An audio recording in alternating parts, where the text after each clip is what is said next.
on Access Tech Live. Hearing aids. Why are they so expensive in one province and cheaper next door? Are over-the-counter hearing aids a viable option?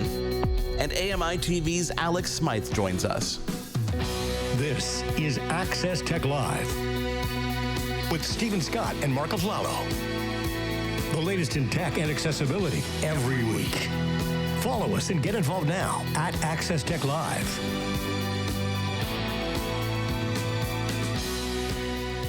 Hey everyone, welcome along to another episode of Access Tech Live here, live every week on AMI TV with me, Stephen Scott, in Glasgow, Scotland. Marc Aflalo is somewhere quite different this week. Not in your usual studio, Marc Aflalo. I believe you're in the United States of that there America.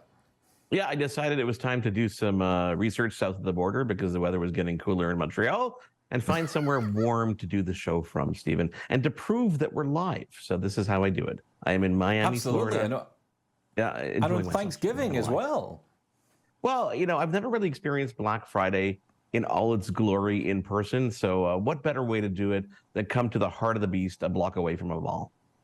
It always makes me think of it. The last time I was in Florida, it was actually around Thanksgiving, similar thing, and I was doing a radio feature. And the first couple that I went up and spoke to were from Scotland. And I just thought that was just so typical, so hilarious. I do believe, though, you're wearing a beautiful white shirt, so that's telling me you're relaxing. I'm guessing you're not wearing trousers. Well, trousers at least, but perhaps not long trousers. I refuse to answer that question because it may, I don't know. I might be wearing a bathing suit below, but you know what? Use your imagination. Wow. I'm wearing whatever you at home think I'm wearing. That is absolutely terrifying. Let's move on.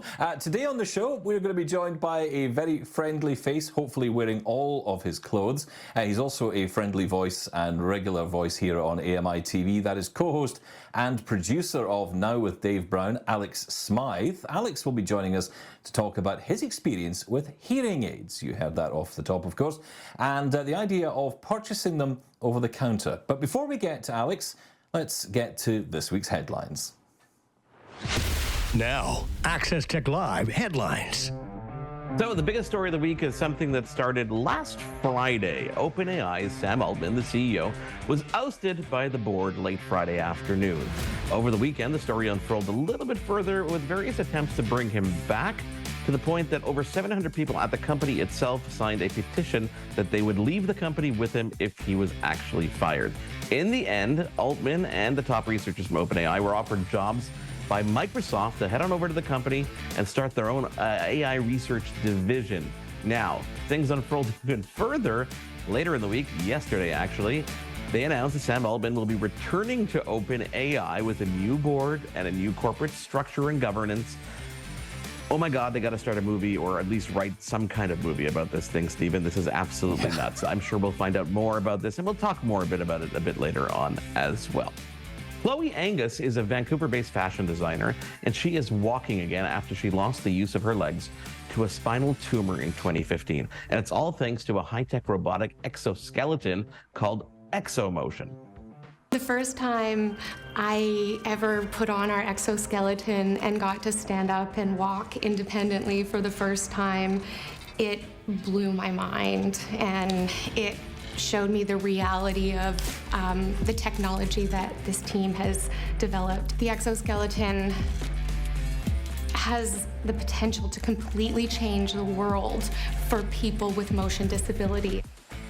So that tech was designed by two professors at Simon Fraser University, and a project they started working on in 2014 designed to help people with mobility issues walk and move more freely.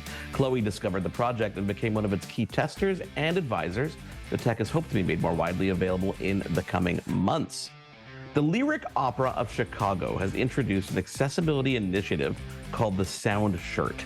It's all coming up for its upcoming season. The pilot program, it's a collaboration with the City of Chicago's Mayor's Office for People with Disabilities and designed by London-based firm Cute Circuit. It offers wearers physical sensations of the live music thanks to microphones that capture the opera on stage and converts that sound to vibrations throughout the shirt. The new experience of live music will be especially beneficial to those who are deaf or hard of hearing. If all goes well, we could see this technology in all types of music-based events and venues in the near future. So it's Thanksgiving here in the U.S. where I am right now. So if you're tuning in south of the border, number one, I hope you have an amazing time with your family. For those who are searching for Black Friday deals, you're going to want to check out the latest stuff from the tech brands, because what they do this time of year is they try to clear out all their older stock to make room for the new stuff they're going to announce in just a couple of weeks at CES, the big electronics show in Vegas. If you want to check out things, obviously you're going to find deals on televisions, computers, peripherals. Appliances tend to go onto major discounts. But don't forget, shop around, because you can use price matching to your advantage and your benefit. So good luck out there. Try not to get trampled. Stephen, what a busy week.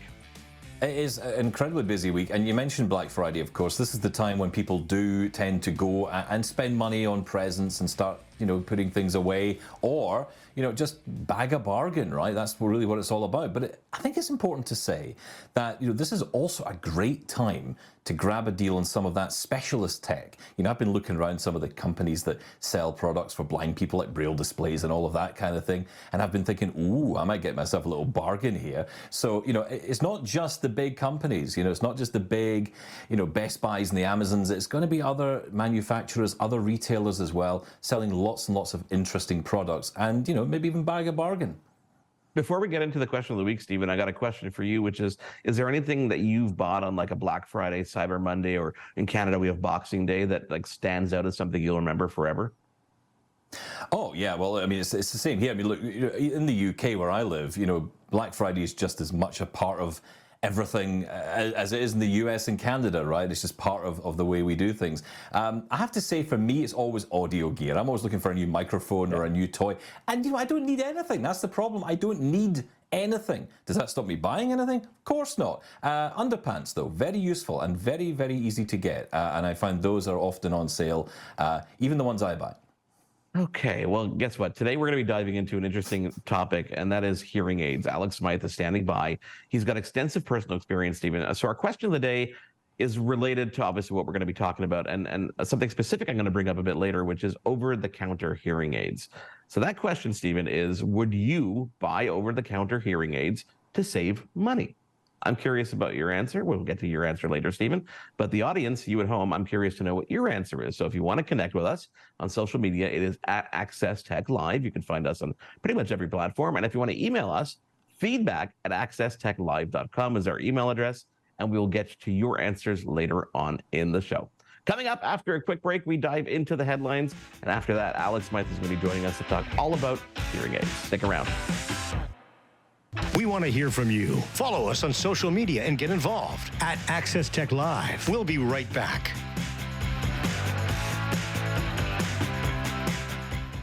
The latest in tech and accessibility. This is Access Tech Live with Stephen Scott and Marc Aflalo.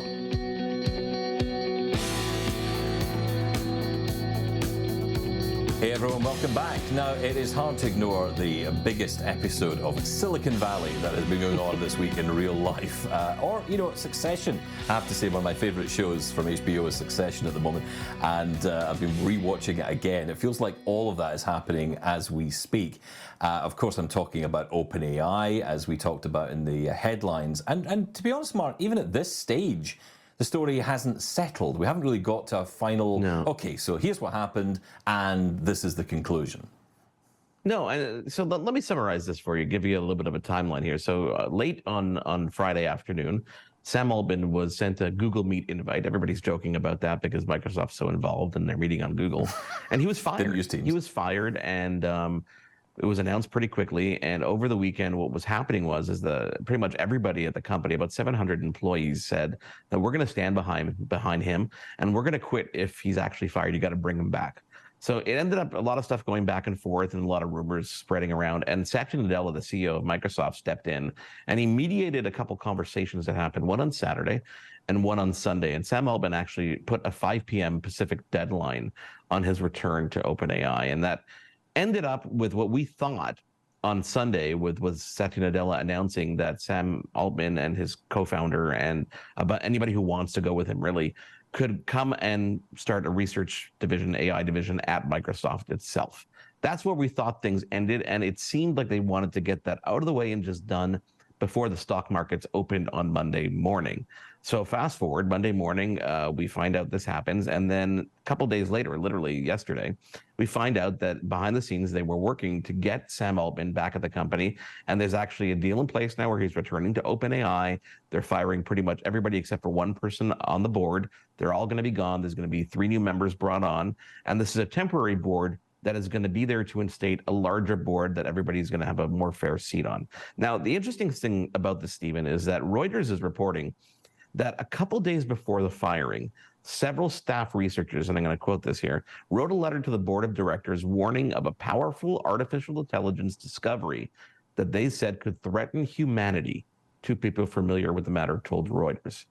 So not only did that come to kind of fruition and come to public knowledge, but there's also conversation that they felt that Sam Altman was taking things a little bit too fast, trying to rush things. As interesting as this story is, do you think we'd even be talking about this if social media wasn't a thing? And if is this even important knowledge for us to know as tech guys? I mean, it's super interesting, but it begs the question: why are people even? There's other greater things going on in the world that are a little bit more important than this. Yet this is what's making the headlines. Oh, absolutely. But look, it's the tech industry that's getting worked up about this. Let's be frank about it. It has leaked into mainstream news and everyone's talking about it. You're absolutely right.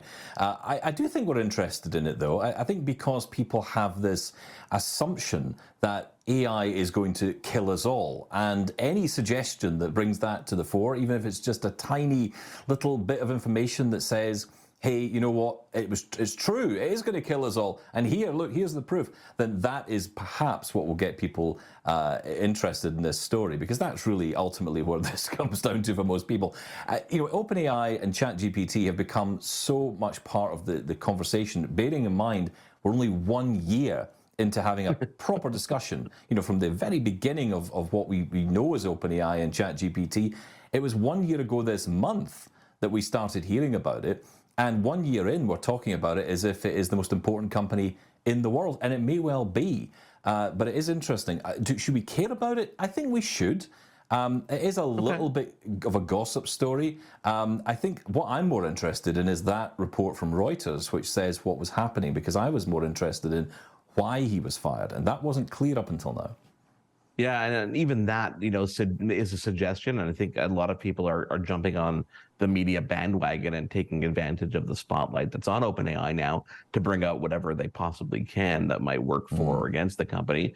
But that fear is always going to be in us, whether we choose to acknowledge it or not. That fear of computers taking over the world is just going to be there. So if anybody suggests that this is the reason, or that he's moving too fast on something, then yes, it's gonna catch our attention. I found it interesting that Satya Nadella was very quick to jump on the Sam Altman bandwagon. That gave a little bit of I'm trying to think of the word here, but legitimacy to Sam, and not legitimacy, but also basically saying, guys, we don't care about the fact that you fired him. We think he is an integral piece of this puzzle, and that's a telling piece, and that puts a lot of value on an individual and gives him a lot of bargaining power. Like making an announcement like that and inviting him, if you're saying, okay, you want to fire him, no problem. We're your biggest investor. We're going to bring him onto our own company. I wonder if that worried OpenAI more than it actually thought that, okay, they're saying that he's a good guy to bring on board. Honestly, within the first few minutes of this announcement, there were people tweeting out, should I still be building apps on OpenAI? Should we still be doing this?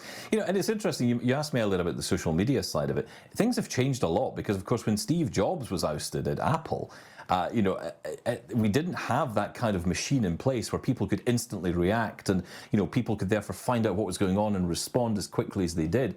Everything was much slower back then. Now, would that have meant that Steve would have been out of the wilderness less time? I don't know, but it certainly, I think it does have an impact because you can bring such support very quickly, and you can get a lot of information out there over the course of like a couple of days. This became international news, but a very interesting story, and we will of course watch the development of this and now OpenAI, which may now be able to continue this dominance and this increasing capability of AI. Yeah. Stephen, so as we talked about, I'm in Miami. I'm at the wonderful JW Marriott Resort here. Thanks to them, by the way, for helping me actually do the show from here. But, you sent me something yesterday, a TikTok that was posted that showed, this is an interesting one, and we'll show it here on the screen while I try and describe it here. It's at the Miami airport, and if you've ever flown before, you walk down a gangway to go to your plane.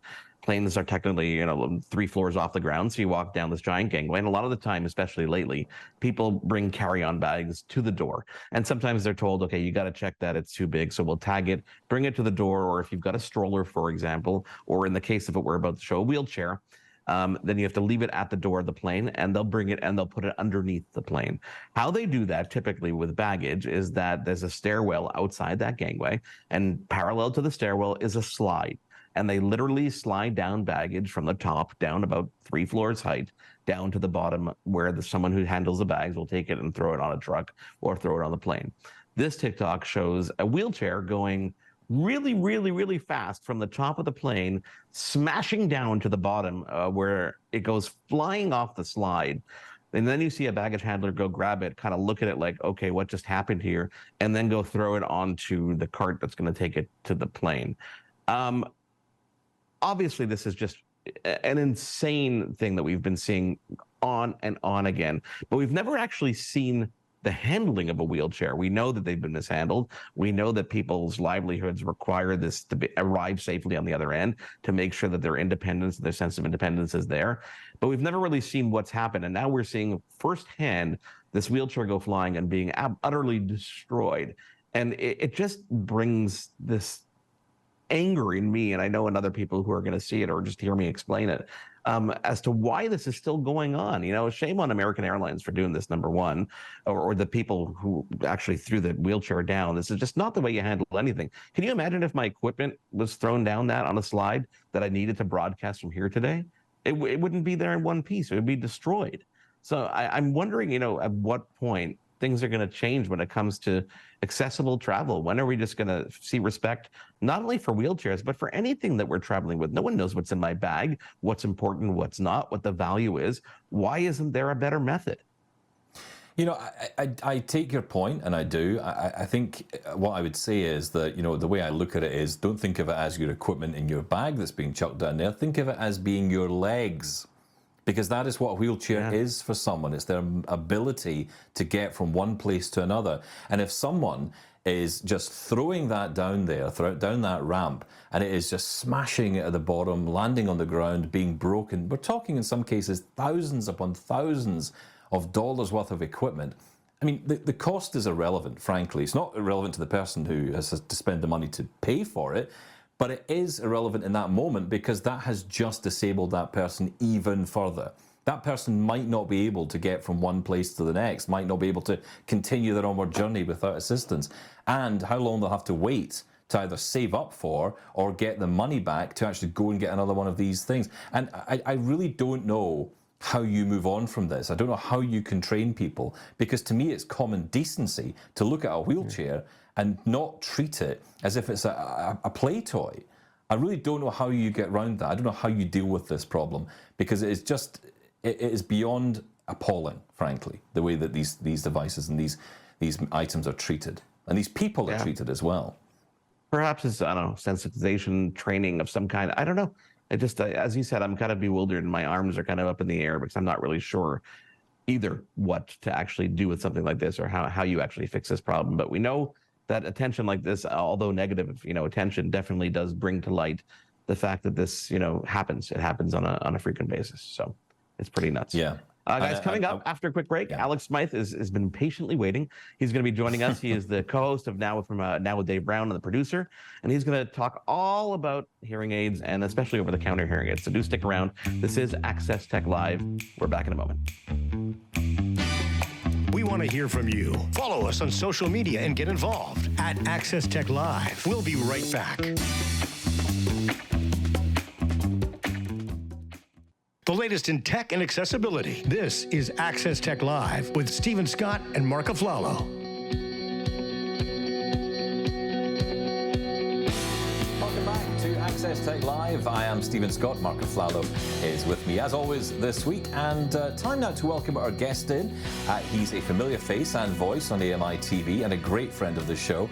It's unusual for me to introduce you, Alex Smyth, because normally it's the other way around when you're introducing me when you're sitting in for Dave on Now with Dave Brown. But it's nice to welcome you to Access Tech Live. Thank you so much for joining us this week.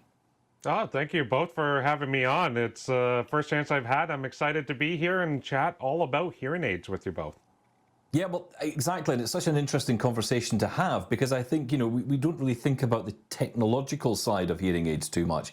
We just think of them as hearing aids, but we don't think about the technology in them. So we're going to dive into all that. But before that, for those who don't know, tell us a little bit about you and your role here at AMI. Yeah, so I am currently a co-host and producer with Now with Dave Brown, which is the morning live show here on AMI TV.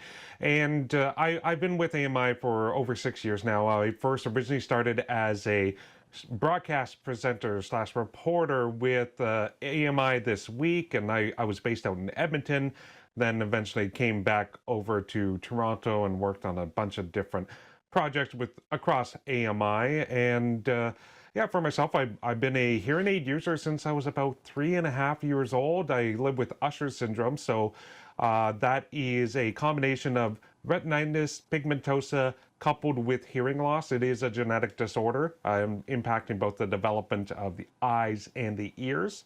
And for myself, it really manifested as hearing loss first, and that's where my first introduction to disability and accessible tech all started through hearing aids. And that's really kind of where my journey with my disability began.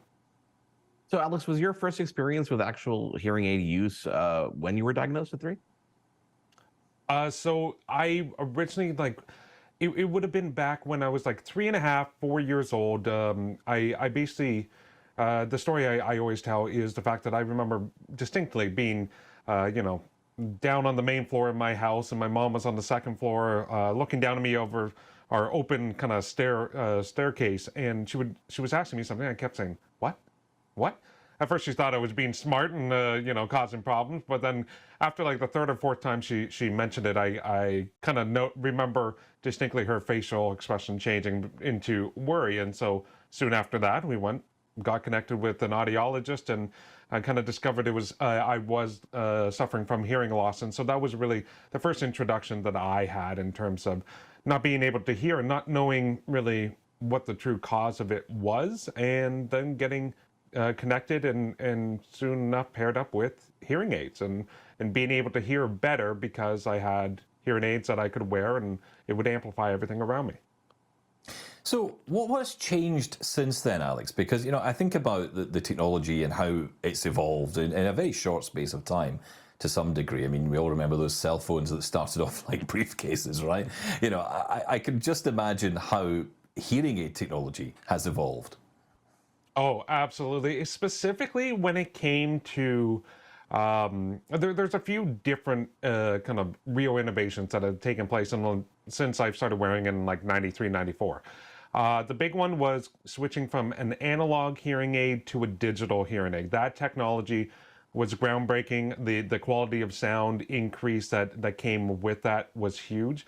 And then beyond that was the evolution and the iterations of FM units to really connect two users and have it kind of patched into the hearing aid itself. So starting with the digital and analog changes, it's really hard to describe how a digital hearing aid sounds to someone who's never really experienced it, but making that transition from even just one hearing aid to another, but specifically the analog to the digital, everything sounded simultaneously louder while also being more muffled and quieter and harder to hear. It almost sounded like you were underwater with someone using a blowhorn to really speak with you. It was such a unusual feeling. And what takes place is your brain over a period of a few months learns to process that sound better. And then it normalizes it. It kind of gets used to what the sound is, what you're picking up, and you no longer notice it. But every time you went through that transition,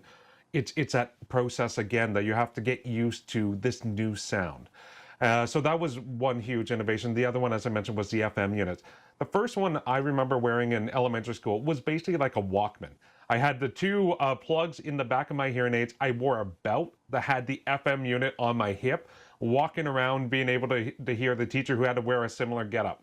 Then it evolved into this like headset that was basically like, you know, peak late 90s, early 2000s fast food restaurants at a drive-through window with a headset.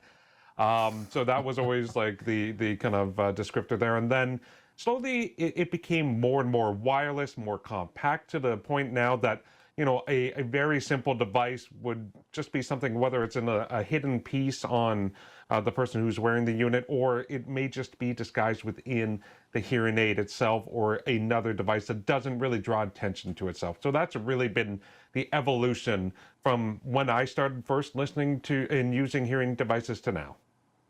So Alex, you know, you talk about obviously evolution of the hearing aids themselves. So while they're simultaneously helping you, they're also simultaneously getting smaller and I guess being less visible and less noticeable. Was there, like, emotionally, like, how did it affect you? Was there a stigma wearing this giant belt around your, you know, and having the teacher have to wear it? How was that interacting with your peers around you? Oh, it was always a challenge, and there was definitely stigma around it. And anytime, you know, I'd be out and about, and even within taking the FM units out of it, like just wearing hearing aids, there would always be kids who may not be aware, especially when you're growing up. You want to fit in. You don't want to stand out like a sore thumb. But you know, when you got something in your ears and they're quite visible and they're different colors, because I wanted to have my hearing aids have my favorite colors on them, it would be green or red or blue or what have you. People are going to be able to notice it, and they're going to ask you questions. So interestingly, it became a very easy process for me to deal with those types of interactions, those types of identification, where it'd be, oh, you have something in your ear, what is that? And I would be comfortable answering, oh, it's a hearing aid, it helped me hear. Yeah. And usually that was, for a lot of people, that was enough. They didn't need any more. Then there are others, obviously, that would kind of dive a bit deeper, or, you know, if someone wanted to make fun of me, well, it's an easy marker that you could use to make fun of someone. It's like, oh, you're weird, you can't hear that well, or this or that. You know, you have to use hearing aids. Oh, they look weird, they don't look cool. So there was always that aspect, but my parents were always very conscious of it. They were instilling, it's like, okay, you know, you have to fit in this world. You got to get used to this. This is your situation. You know, learn to live with it. It's not going away. It's sticking with you for your life. So make the best path forward for yourself that you can. And I've been able to do that. I want to ask you a little bit about apps, because, you know, there's an app for everything these days, right? And one app that I've been trying out recently is called Mimi, M-I-M-I. And it's an app which helps diagnose hearing in people, almost look at what your hearing is like and how it's behaving. And even you can build out of it an audiogram that you can then use with your AirPods and all of that kind of stuff. Have you ever tried anything like that out? Have you ever found a purpose for it?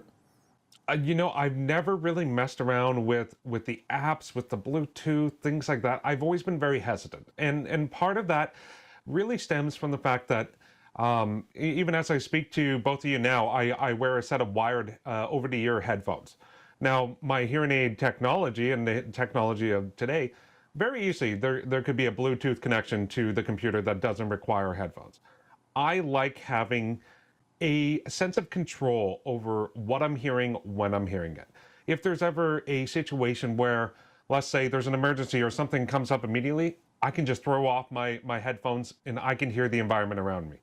If I'm connected into my hearing aids through Bluetooth or something like that, through an app or a device, if I'm watching YouTube or a movie, if there's something going on around me, there's multiple steps now I need to go through in order to cut the sound from that and be able to listen in the moment and be present. So for me, it's always about maintaining that control over my environment as much as I can, especially now that, you know, I also have vision loss as well. So it becomes increasingly important and a feature that I like to maintain and have that sense of control in that environment, because there are a lot of the control I don't have, because I don't see well, I don't hear well. So that's really important to me. But that said, I've heard phenomenal things about just different apps and programs and things that are available for people with hearing loss that want to really dive into that want to kind of maximize the full potential of what the technology can do for them now. You know, Alex, I got a little personal story here with my mother-in-law. We suspected that she had hearing loss just based on things like TV being blaringly loud when we were calling her. So when my kids actually found the Mimi app that Stephen mentioned, and they decided to use it and see if she had hearing loss. And they did it on themselves. And as kids, obviously their hearing is but their hearing was impeccable. And they put it on my mother-in-law, and they noticed a significant loss in one of her sides. So that led us down the path of going to an audiologist. And we live in Montreal, so we went to an audiologist in Quebec. And she went through the process, and yes, there's some degenerative hearing loss. And immediately they said, okay, it's going to be about $7,000 for your hearing aids, which was the first sign that, okay, wait a second, let's step back here for a minute. Now, having done some research and been in conversations about this, I knew that things like over-the-counter hearing aids are becoming popular, especially in the US. And I knew that some people had gone to Costco. So I started calling around. And I found out just by crossing the border from Quebec into Ontario, going to a Costco, they were able to sell her the exact same, I think it was a Jabra or maybe Plantronics hearing aid for $1,700. She had to go through the audiologist test again and do the whole process, but the whole process was cheaper than even getting the test done, let alone trying to figure out how to spend $7,000 in Quebec. What do you think is the disconnect? Like, why is there such a big difference between one province to another or one audiologist to another? It seems so strange. Yeah, it really comes down to there was a lot of secrecy, a lot of protections around identifying what is the cost of hearing aid products. Because you can look online, and I've tried doing it myself, to try to find name brand products, Resound, Phonak, any of these ones that are Unitron, like any of these major brands. Good luck trying to find any spot online that you're actually going to get a real price, because this is, for an audiologist, this is really where a lot of the big money comes from. This is where they can really make their financial impact within this whole process. Because, you know, you can go, I believe every year you can have a free audio test with an audiologist. So you're not really generating the income. So that it's very protected in that regard. It's not surprising when you mention, you know, the cost of thousands of dollars, because that's been my experience generally. Now, also too, growing up, I mean, we didn't have the over-the-counter hearing aids as an option. And so I think there's really a democratization and access improvement when you have affordable over-the-counter hearing aids where the price is very transparent. People can make financial decisions accordingly and choose what is going to make the most sense for them, because, you know, not everyone can afford $7,000, $8,000 for a pair of hearing aids, despite the need for it and the necessity for it. So it's unfortunate it goes down that path. Now, there are some financial supports that could be available, things like assistive tech programs and device programs in Ontario for financial supports, but it doesn't usually cover everything. So there is still that financial burden that's unfortunately put on the consumer. But because there are more options available, there are more transparent options available, I think you're going to see the price come down, and it's going to be better for the consumer in the long run. I'm about to go through this process myself of buying hearing aids. I don't quite know where I'm going to begin. I'm going to start with my audiologist and see what they suggest and what the price points are going to be. But it's probably going to be a bit of like any other tech that you guys are very familiar with. You shop around, you try to find the best deal, and you identify what you want to get and where you can find it for the best price. Yeah, no, you mentioned something interesting there, which was, you know, lots of options. And I think that, you know, just regular headphones that are offering the capability of adding the audiogram on it and, you know, custom tailoring it to your hearing profile definitely help drive things down. Let's take a quick break. When we come back, I want to dive into that a bit more and talk about over the counter and see if you would even trust that option, and maybe ask you the question of the day as well. So we are in conversation with Alex Smyth. We'll be back in just a moment here on Access Tech Live. Stick around. We want to hear from you. Follow us on social media and get involved at Access Tech Live. We'll be right back. The latest in tech and accessibility. This is Access Tech Live with Stephen Scott and Marc Aflalo.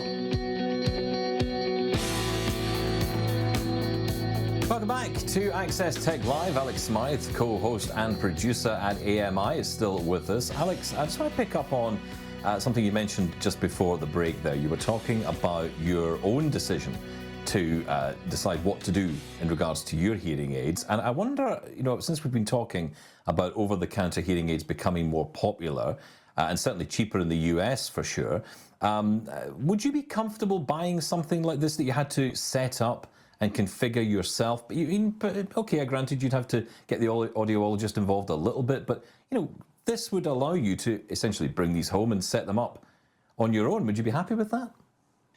I don't know if I would, and part of it is it's also my personal a case of with my hearing loss. It's listed as severe or moderate to severe, which most of these over-the-counter hearing aids are tackling in the range of more the mild to moderate. So I think even from that perspective, I don't know if they're going to offer the amount of clarity and hearing that I would require. And then on top of that, I always have questions about longevity and what is going to be the level of support that getting an over-the-counter hearing aid would afford me if I do have an issue. Now with my current hearing aids, I can go to my audiologist. Is that still going to be the same thing if I get a pair of over-the-counter? Am I going to have that same level of protection and support when there are issues that arise, or do I have to ship it off to the manufacturer on my own and wait until I get it back, and then in the meantime I'm stuck without hearing aids? I will say, I think they would be valuable for someone like myself as a backup pair, just in a very affordable, in case of an emergency, I can throw these on that I'm still not losing all my hearing. It could be a good stopgap solution in the meantime. It's interesting you bring this up, and I think that's a very interesting point about the level of hearing loss you have, meaning that these might not be suitable for you. And I think about an equivalent with glasses, because there are lots of companies now where you can buy glasses online or through a phone number or through a website, even in stores sometimes. But I've had experience where when I've gone in, and this was a few years ago, I'd gone into a particular store to say I'd like to buy these glasses. And when I told them I was legally blind, they said they couldn't sell me the glasses because they couldn't sell them to people like me who were legally blind. I had to go through the ophthalmologist or whatever else. So that's interesting you bring that up, Alex. How have you learned about this? Because I think that's a very useful piece of information. Yeah, and I think even to take the analogy further and the comparison further, I would almost view these over-the-counter hearing aids kind of like the non-prescription glasses you can find at your standard stores in and around, whether it's Scotland, Canada, or whatnot. They're good for people who really don't require much in terms of support for vision. You're not getting someone who's legally blind, who's really dependent on a very strong prescription in order to see clearly. It would be someone who has very minor vision loss or things like that. Like after I had cataract surgery, I was using just racked glasses to fill in that gap. Now that my eyes have settled a bit more, I have a very minor prescription, but it's still a prescription. So and it's still specialized. So I think that's kind of where I would view that comparison. That is like, it could be good for people who are very mild hearing loss and things like that, who don't need a lot of support. But once you get into the more severe side of things, that's where you want the more specialized care and through the specialized devices. You talk about the specialized care and the support. What kind of support do you get from your audiologist? I'm curious how much handholding they really do. Yeah, so if there ever is, because there's several parts to the hearing aid. There's the actual electronics device. There are in my case the tube that is connected to the ear mold, and then the plastic hook that connects the ear mold to the device itself. All three kind of major parts have different issues associated with them. Let's say I get a new pair of hearing aids, and this is often the case. You set a specific programming level or an audio range or your presets. You go home, you listen to it for a few weeks. You know what? It's not quite here. I'm not hearing things quite well. It's a bit too noisy on a few different sectors or a few couple ranges. Well, I can go back to the audiologist, get that preset changed or those levels recalibrated. Oh, let's say there's a problem with my mold. Okay, well, the tube is broken or it gets brittle because after a while it dries out. Well, I can go back to them. I can get that repaired. I can get that fixed. The hook, oh, there's some moisture that got into it or it's cracked or it's not quite holding that seal anymore. I can get that replaced. That's not going to be the same thing if you're doing it yourself and you're just going to a store and getting it over the counter. So there is those types of kind of supports and services that you don't get otherwise. Yeah, no, definitely. I cannot imagine someone just getting into hearing aids after having to deal with that stuff on their own. So that element of handholding might be worth a little bit extra just to get that advice from a specialist. You talk about, the fact that you're going to be shopping around for a new pair soon. What is the shelf life of a typical hearing aid? I'm sure they're not the same for every manufacturer and every device, but is there a standard kind of window? Yeah, so for mine currently that I'm wearing, there was a warranty that I believe was between 5 and 6 years. Mine have been out of warranty, and part of it is I've kind of pushed off trying to go through this process because it is expensive, and then you throw in a 3-year gap with the pandemic. There's a lot of factors at play. So typically, yeah, it's about 5 years, and then to look at upgrading. Obviously, over the counter, it may be shorter depending on the technology. So they're not the longest serving piece of technology. So there are that consideration is needed as well, especially when you look at some of the prices that these higher end hearing aids cost. So it all comes into consideration, because when I go to an audiologist now and need repairs or service done, I have to sign a waiver saying that if it gets damaged or broken during this part, I am giving up the liability, and I understand that it is out of warranty, so it may cost me to repair it as a result. Now, we were talking earlier about the different devices, and you mentioned that you don't go down the route of connecting your hearing aids to other devices at this point. You like to have a bit of control on that. And I think that's a really good point, because there's the in real life phenomenon. Like you say, if you need to get up and go, you need to do something, you want to be aware of your situation and aware of your environment. And that's really important to talk about, because we all have lots of technology we can bring into our lives, but sometimes it can get in the way, right? And I'm thinking about things like, there's lots of devices now that have the ability to perform in a similar way to what hearing aids can do. I think about the AirPods Pro 2, right? That's the first thing that comes to mind. And Marc mentioned it earlier. They've got a number of features available to them for people with hearing impairments. Have you looked into any of that? Have you tried any of that? And I'm thinking under the category of fun here, because look, we all like to have fun, right? It doesn't have to be medical. It can be for fun as well. Have you ever played with any of this stuff? I haven't, because I always look at it as like, oh, well, this can mimic a hearing aid. You know what else can mimic a hearing aid? My hearing aids. And so that's always the approach I tend to take. And, like the AirPods are always an interesting one, because I've heard phenomenal things about it. And it's one that I think I would be most likely to try in that regard. But then even beyond that, like, I've always been fascinated by bone conduction headphones. Something designed for deaf and hard of hearing users. But the problem I always have is, I wear glasses as well. So typically things that are there to support one disability oftentimes comes in conflict with my other form. So having both the hearing and vision, having two senses impacted, it kind of limits what I'm willing to try. But that said, I would be more willing to try something like the AirPods if I haven't been so used to the over-ear headphones. Like, I do have earbuds, but it's usually hard lines because, living with vision loss, if I drop one of those things, I'm not finding them. That's my big key. At least with the hearing aids, they're locked in place. They're hooked around the ear. They're not just dangling on my earlobe. Alex, before we let you go, I got one quick question for you, and that's for people who are suffering hearing loss, and whether they admit it to themselves or not. What would you say to somebody who's kind of on the fence and not really sure if they should go into their audiologist? Maybe because they're scared, maybe they don't want to admit it, maybe they, tell us about the other side, when you have the hearing aid, the difference in the experience of life.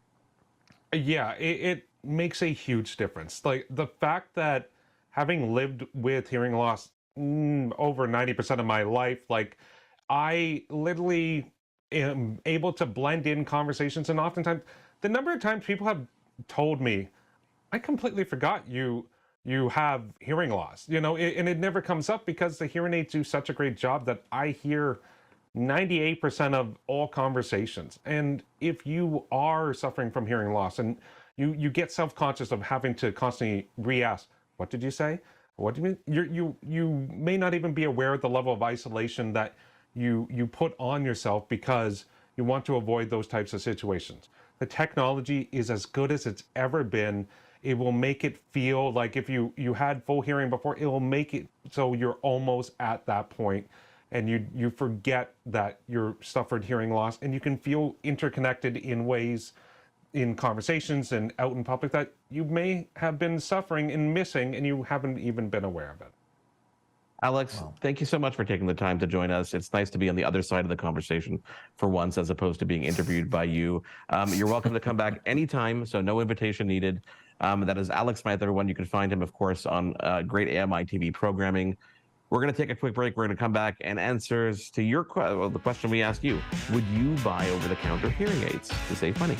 Stick around. It's Access Tech Live. We want to hear from you. Follow us on social media and get involved at Access Tech Live. We'll be right back. The latest in tech and accessibility. This is Access Tech Live with Stephen Scott and Marc Aflalo. Hey guys, welcome back to Access Tech Live. I'm Stephen Scott, Marc Aflalo with me, and Marc, we're running out of time here, so let's get to our question of the day, which is, would you buy over-the-counter hearing aids to save money? What are people saying?